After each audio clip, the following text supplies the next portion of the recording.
Vous, venez donc, d'insérer le watermark logo, dans Clint, hein, vous avez modifié sa position, mais vous vous rendez compte qu'il est, beaucoup trop gros, par rapport à la surface, d'affichage de votre écran.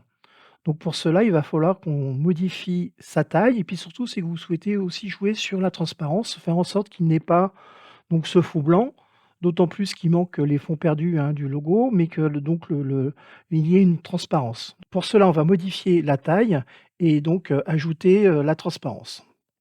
Donc on va retourner le logo d'origine que vous avez donc déposé, donc dans votre, projet web documentaire. Vous allez l'ouvrir avec, Photoshop. On pourrait très bien le faire aussi avec Krita, hein, c'est exactement le la même logique.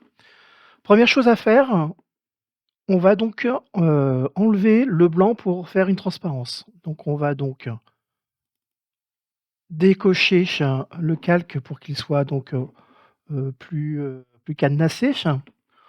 On va donc prendre l'outil baguette magique. On va faire une tolérance très réduite, hein, puisqu'on ne veut avoir que le blanc et on va donc, décocher pixel contigu. Vous sélectionnez, vous voyez que là, votre sélection est pas, terrible, donc je vais peut-être, jouer sur l'option lissage, voir si c'est un petit peu mieux. Et effectivement, avec l'option lissage, c'est beaucoup plus intéressant. Donc après, il suffira, d'appuyer sur, la touche supprimer pour enlever donc le blanc et avoir donc une transparence. Deuxième chose, il va falloir donc modifier la taille, et le nombre de pixels de notre logo.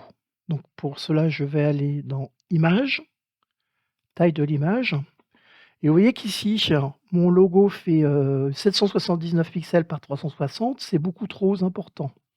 Alors bien sûr, hein, si vous êtes en centimètres ou en pouces, mettez-vous tout de suite d'abord en pixels.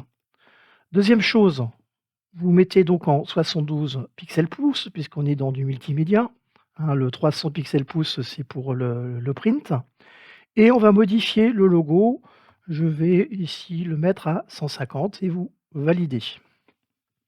Donc une fois que vous avez modifié votre logo, il va falloir donc l'exporter. Donc les 2 formats qui gèrent la transparence, c'est soit le PNG, soit le GIF. Comme il y a beaucoup de couleurs, on va plutôt choisir ici donc le PNG.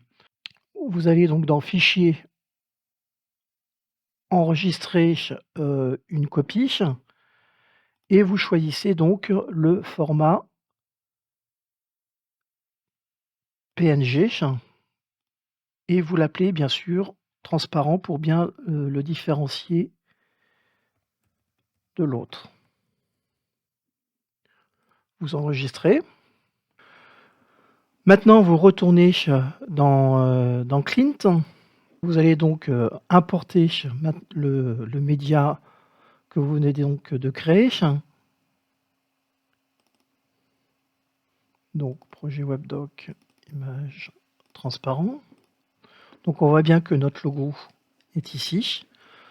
Vous retournez ensuite dans le menu Design. Vous allez donc, supprimer votre logo préalable. Vous allez donc parcourir. Vous allez choisir donc, dans votre projet Clint, maintenant le média que vous avez importé, donc fond transparent. Vous ouvrez. Si on clique sur Preview ici, ben vous voyez, hein, donc que le logo a été réduit en taille et donc il y a maintenant la gestion de la transparence, ce qui est, à mon avis, beaucoup plus agréable à l'œil puisqu'on n'a plus ce gros pâté blanc, sur notre page. On a un logo qui est beaucoup plus petit et on a enlevé le fond blanc et donc du coup, c'est beaucoup plus joli.